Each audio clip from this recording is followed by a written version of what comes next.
난시가 교정이 되는 단초점이라든지 약간의 중간거리가 확보되는 단초점을 선택하는 것도 경제적으로 조금은 덜 부담될 수 있는 방법입니다.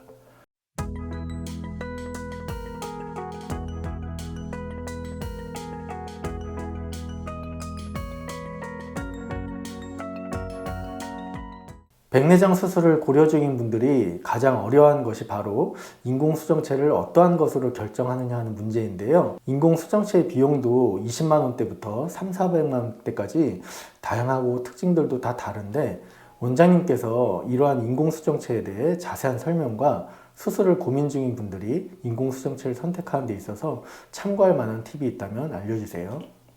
우선 인공수정체는 각각의 종류에 따라 장단점이 다르기 때문에 어느 것이 무조건 좋다라고 말하기는 어렵습니다.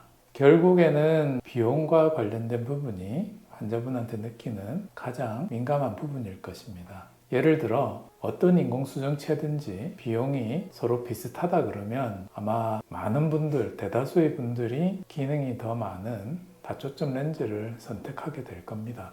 그런 걸 보면 결국은 비용이 더 관건이지 기능에 따르는 장단점은 문제가 아니라고 보면 되겠습니다. 우선 자기의 경제적인 상황을 생각해서 큰 비용 부담을 드리기 어렵다 그러면 가장 예전부터 써왔고 일반적인 단초점 렌즈를 선택하면 되겠습니다.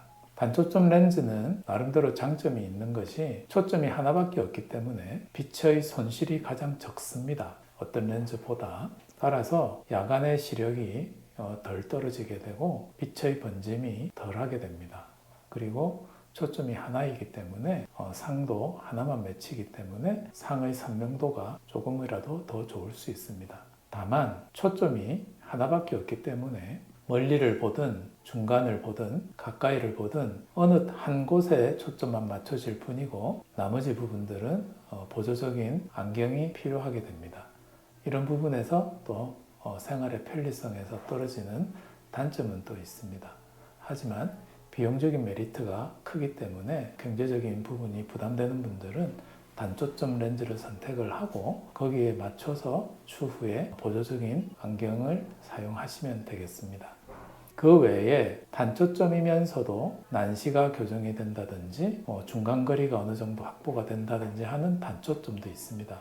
그렇지만 이 또한 비용이 저렴하지 않습니다. 최소한 한 100만 원 이상대의 가격이기 때문에 이 부분도 조금 부담이 될 수가 있는데 그래도 다른 다초점에 비해서는 가격이 또 상대적으로 저렴하다고 생각할 수 있기 때문에 난시가 교정이 되는 단초점이라든지 약간의 중간거리가 확보되는 단초점을 선택하는 것도 경제적으로 조금은 덜 부담될 수 있는 방법입니다. 이렇게 다초점을 떠나서 그 외에 이제 다초점 렌즈가 있는데 다초점 렌즈는 이름에서 드러나듯이 말 그대로 초점이 여러 개입니다. 그러다 보니 초점 거리에 따라서 시력이 확보가 되어 생활의 편리함은 분명히 있습니다. 예를 들어 내가 멀리를 보면서도 때에 따른 스마트폰도 봐야 되고 컴퓨터도 봐야 되고 또 자동차 운전을 하면서 멀리 있는 이정표도 보지만 가까이 있는 계기판이나 내비게이션도 봐야 되고 이런 이제 거리에 따른 초점이 다 필요한데 다초점 렌즈는 물론 젊은 사람처럼 완벽하진 않지만 대부분의 생활거리에서 초점이 맞아지기 때문에 아주 특별한 경우가 아니면 보조적인 안경이 없이도 생활이 가능합니다.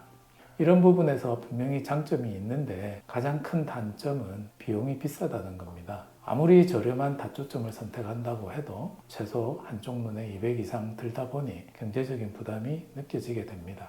따라서 경제적으로 크게 내가 이 정도는 내가 부담을 해도 되겠다, 내 눈을 위해서 이 정도는 내가 투자한다 라고 생각하는 분은 다초점 렌즈를 선택하는 게 생활의 편리함은 더 낫습니다. 다만 다초점도 이런 기능적인 우월성이 있긴 하지만 단점 또한 있습니다. 그 대표적인 단점이 주간에는 큰 문제를 안 느끼겠지만은 야간에 불빛이 퍼져 보인다는 단점과 아무래도 선명도가 조금은 떨어집니다. 단초점에 비해서.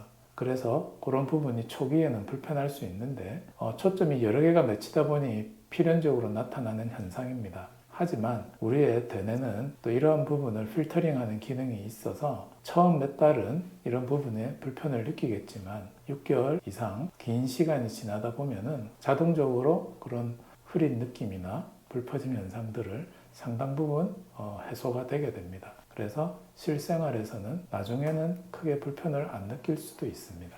하지만 어쨌든 초기에는 그런 불편을 느낄 수 있다는 점 유념하셔서 선택하셔야 되고, 다른 무엇보다 비용적인 부분이 크기 때문에 경제적인 상황을 잘 고려해서 정하시면 되겠습니다.